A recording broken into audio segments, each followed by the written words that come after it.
Salom do'stlar, men Maryam Rahmon. Bugun yana dinni kasb qilib olgan Abdullajon akaning suhbatlaridan bahramand bo'lamiz. Aspirinni qayga doriligini bilasiz. Tishingiz og'risa qaysi dori ichish kerakligini bilasiz. Ichingiz o'tganda nima qilishingizni bilasiz. Siz ham 3-4 ta dorini bilasiz. Endi shu bilan tabiiy bo'lib qolasizmi? Biz ham 2 ta 3 ta oyatni tushunib olib, bitta 2 ta masalani yodlab olib, faqih bo'lib qoldik, aqidada ustoz bo'lib qoldikmi? Yo'q. Kuchingiz yetadigan joygacha mononi ish deb qo'yasiz, lekin jiddiyroq kasal bo'lib qolsa doktorga olib borasizmi?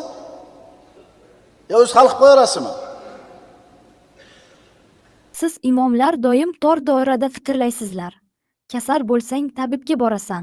Uy qurmoqchi bo'lsang me'morga borasan.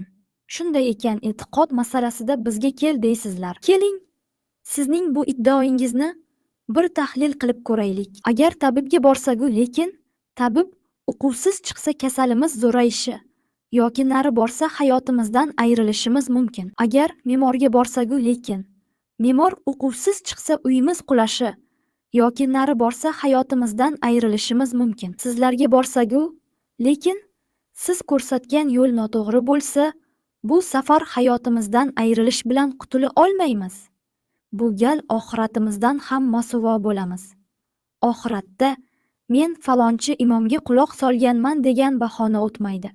Qur'onda shunday deyiladi. Ey Robbimiz, albatta biz rahbarlarimizga va buyuklarimizga itoat qildik. Bas, ular bizni yo'ldan adashtirdilar. Bizdan nega falonchi imomga ergashmading deb so'ralmaydi. Nega aqlingni ishlatmading deb so'raladi. Bilmagan narsangga ergashma. Albatta quloq, ko'z va dil o'shalar mas'uldirlar. Deylikki sizning gapingiz to'g'ri. Har inson dinini o'rganish uchun ulamolarga borsin deb faraz qilaylik. Hindistonda yashovchi bir hindu dinni o'rganish uchun qayerga boradi? Yoki Yevropada yashovchi bir nasroniy dinni o'rganish uchun muftiyatga qo'ng'iroq qiladi deb o'ylaysizmi? Sizlar bu mantig'ingiz bilan insonlarni ahbor va ruhoniylar qo'liga topshirmoqdasizlar. Shuning uchun Abdullajon aka, sizga quloq solmasak xafa bo'lmaysiz endi. Bundan buyon sizdagilarning ketmoni birin-ketin qulayveradi. Chunki botil chekinuvchidir.